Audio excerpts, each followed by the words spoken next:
අද අපි කතා කරන්නේ වෙබ් ප්‍රෝග්‍රෑමින් වන් සබ්ජෙක්ට් එකට අදාළ e-commerce web application එකක් හදන වීඩියෝ සීරීස් වල 6 වෙනි වීඩියෝ එක සම්බන්ධයෙන් අපි ඒකෙදි කතා කරන්නේ අපි කොහොමද responsive home page එකක් හදාගන්නේ කියලා. දැන් ඕගොල්ලන්ට දැන් මේ පේන තියෙන්නේ මම හදාගෙන තියෙන home page එක. ඒකේ අපි මුලින්ම උඩින්ම අපේ header එක තියෙනවා. header එකේ තමයි අපේ මෙහෙම drop down එකක් ඇවිල්ලා අපේ වෙන වෙන pages වලට යන එක තියෙනවා. ඊට පස්සේ මෙතන search එකක් තියෙනවා. අපිට එකෙන් අපිට ඕන බඩු search කරන්න පුළුවන්. මෙතන අපේ sign in වුණාට පස්සේ අපේ නම පෙන්නනවා. sign out වෙලා ඉඳියොත් sign in වෙන්න පෙන්නනවා. මේ විදිහට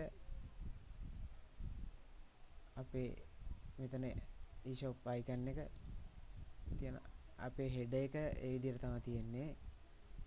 ඊට පස්සේ මෙතන image slide එකක් දාලා තියෙනවා අපි. ඊට පස්සේ මෙහෙම තියෙන්නේ අපිට අපි දාන product වල categories ටික මෙහෙම පෙන්වන පැත්තේ ඒවට අදාළ product තමයි මේ තියෙන්නේ. මම දැනට add කරලා තියෙන smartphone ಜಾති ටිකක් විතරයි. එතකොට අපිට පෙන්වන්නේ මේවා විතරයි.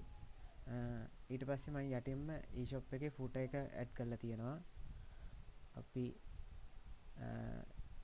අපේ contact information ඊට පස්සේ address ඒවා තමයි මේ footer එකේ දාන්නේ. අපි බලමු දැන් මේකේ responsive එක කොහොමද කියලා.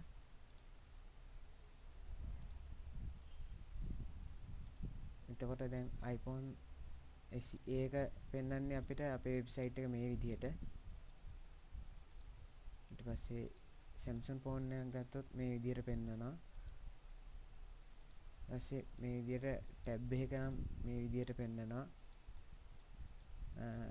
responsive කියන්නේ අපි හදන දැන් වෙබ්සයිට් එක එක device වලට කොහොමද show වෙන්නේ කියන එක.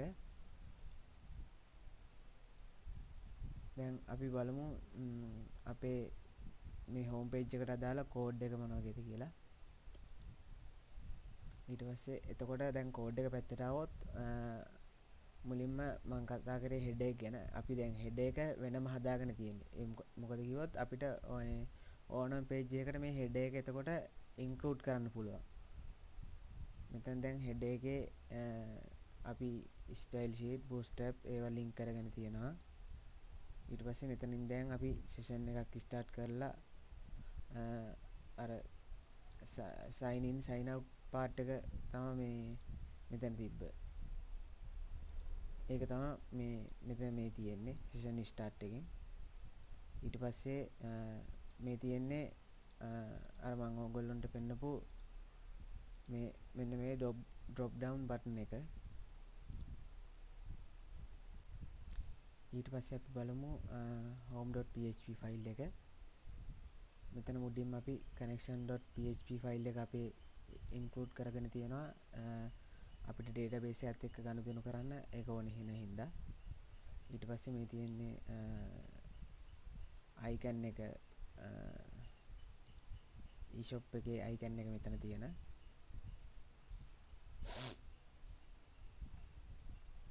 ඊට පස්සේ මේ තියෙන අපි database එකත් එක්ක සම්බන්ධ වෙලා අපේ තියෙන category ටික මේ ගන්න එක අපේ වෙබ්සයිට් එකට.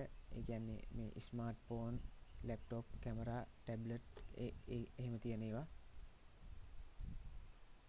ඊට පස්සේ මේ තියෙන්නේ අපේ search bar එකට අදාළ කොටස.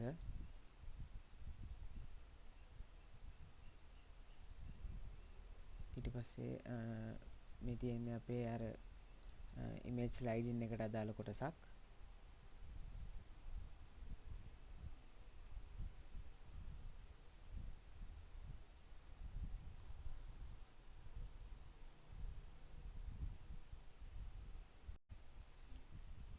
ඊට පස්සේ මේ තියෙන්නේ අපේ product එකක් වේව් කරන පාට් එක. ඒ කියන්නේ මේ විදිහට දැන් අපිට මේ පෙන්වන එක.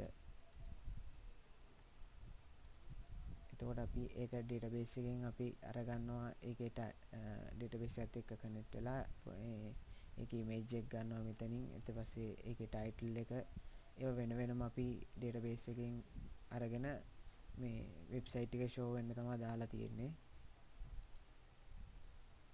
ඊට පස්සේ මේ තියෙන්නේ ඒවට එන බටන්ස්. ඊට පස්සේ ඒ ඩේටාබේස් එකෙන් අපිට පෙන්වන්නේ නැත්නම් ඩේටාබේස් එකේ ක්වොන්ටිටි එක 0 නම් මෙහෙම තමයි අපිට පෙන්වන්නේ. ඒ කියන්නේ out of stock කියලා බඩු බයි කරන්න බැරි වෙන්න එහෙම තමයි තියෙන්නේ. ඊට පස්සේ මෙතන මේ තියෙන අපි අපේ watch list එකට ඇඩ් කරගන්න පාර්ට් එක. ඊට පස්සේ අපි මෙතනින් අපි වෙනම හදාගත්තු footer එක include කරලා තියෙනවා. එතකොට අපි footer එක පැත්තට ගිහින් බැලුවාම එතකොට මෙතන දැන් අපි footer එකට අදාළ පාර්ට් එක තමයි මේ තියෙන්නේ. එතකොට මේ තියෙන මේ sentence එක මෙතන අපි p tag එකක් කරා දාගෙන තියෙනවා. ඊට පස්සේ මෙතන copyright mark එක අපි දාලා තියෙනවා. මෙන්න මේ copyright mark එකේ දාපු කෝඩ් එක තමයි ඒක. ඊට පස්සේ මෙතන අපේ symbol ටික තියෙනවා contact information වල. ඒ ටික තමයි මේ තියෙන්නේ. අපි bootstrap icon තමයි පාවිච්චි කරලා තියෙන්නේ. ඊට පස්සේ මේ තියෙන්නේ අපේ අන්තිමට තියෙන address එක, email එක, mobile numbers දාලා තියෙන මේ list එක.